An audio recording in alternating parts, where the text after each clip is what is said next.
Assalamualaikum warahmatullahi wabarakatuh.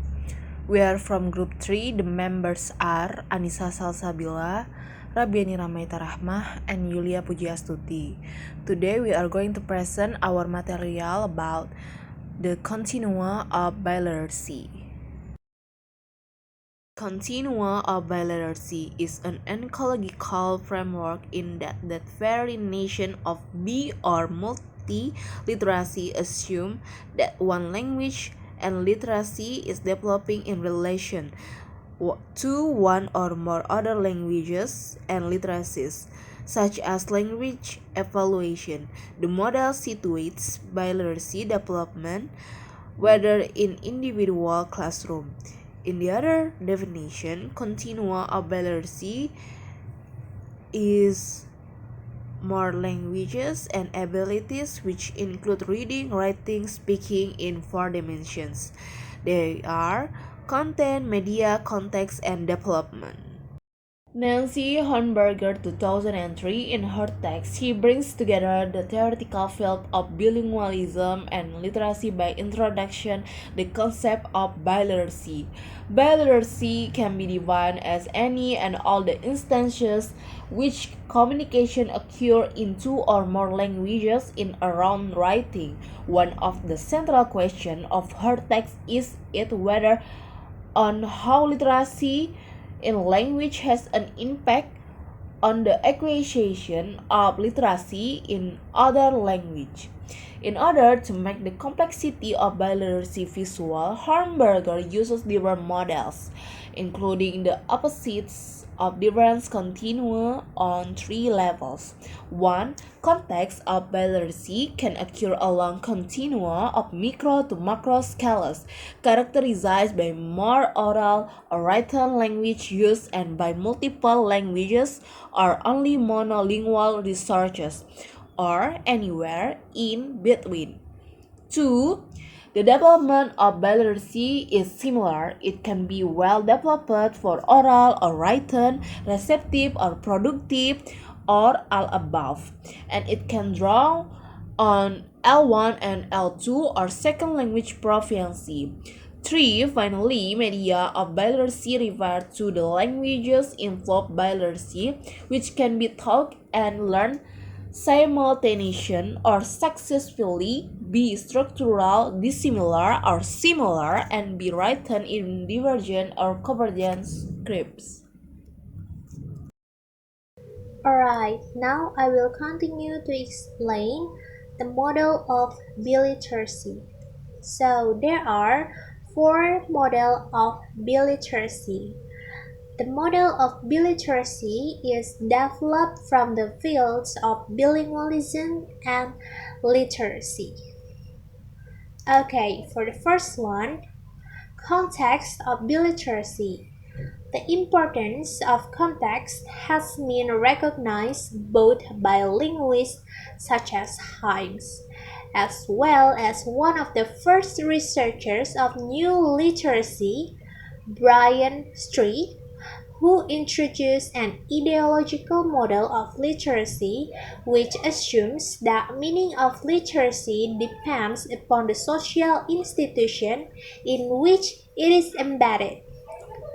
The new literacy movement has emphasized literacy not as a decontextualized skill, but as a social practice in specific contexts.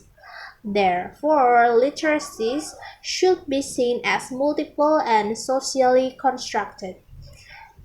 As well as literacies, biliteracy is constituted by its context of use.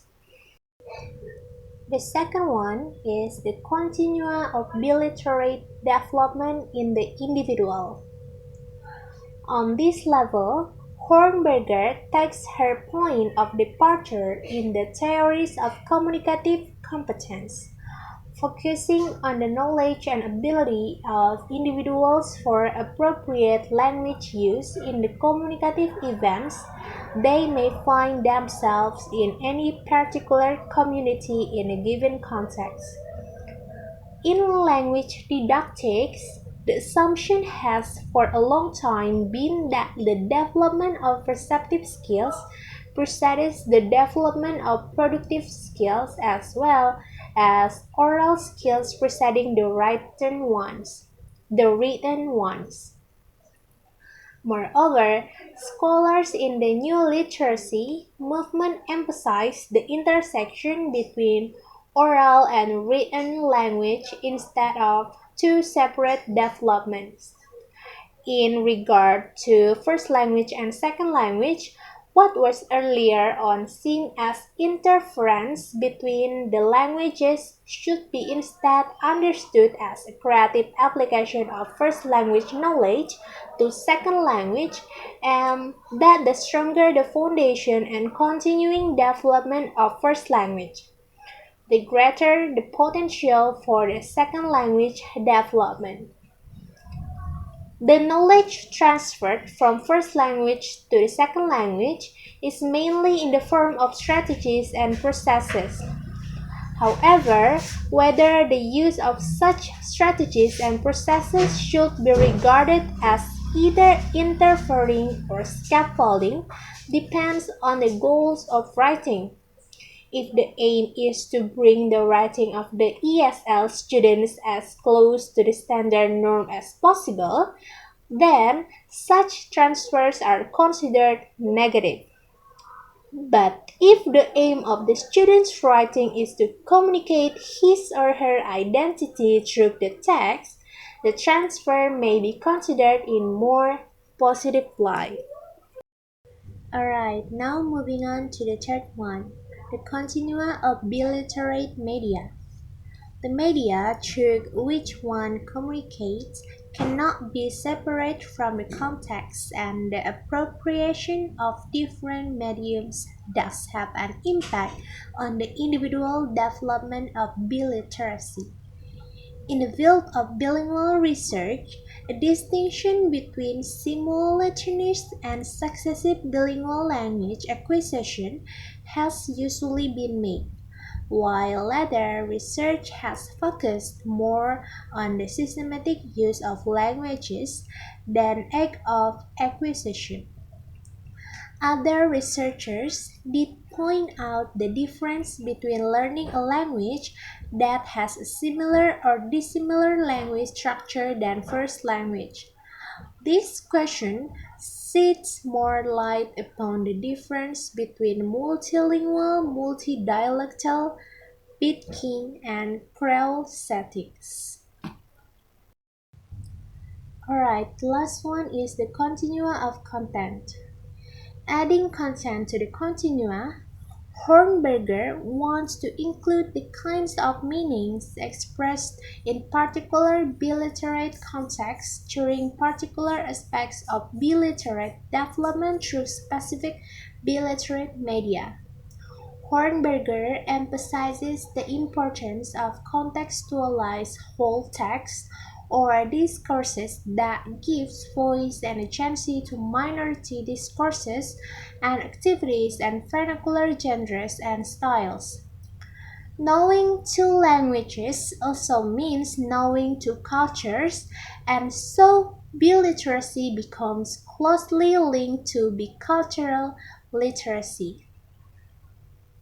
In this part of the continua, the intersection of school knowledge and personal knowledge is central in regard to minority and majority as well as the autonomous and ideological perspective on literacy.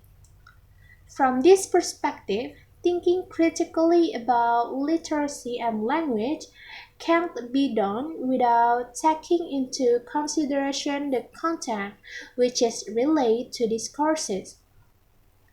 As discourses are multiple and not equally available to all, critical literacy is the ability to put together and contrast different discourses as well as to see how competing discourses frame and reframe various elements.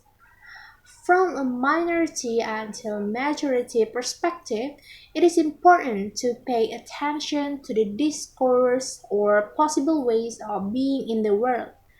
made available to language minority readers. Alright, that's all our explanation.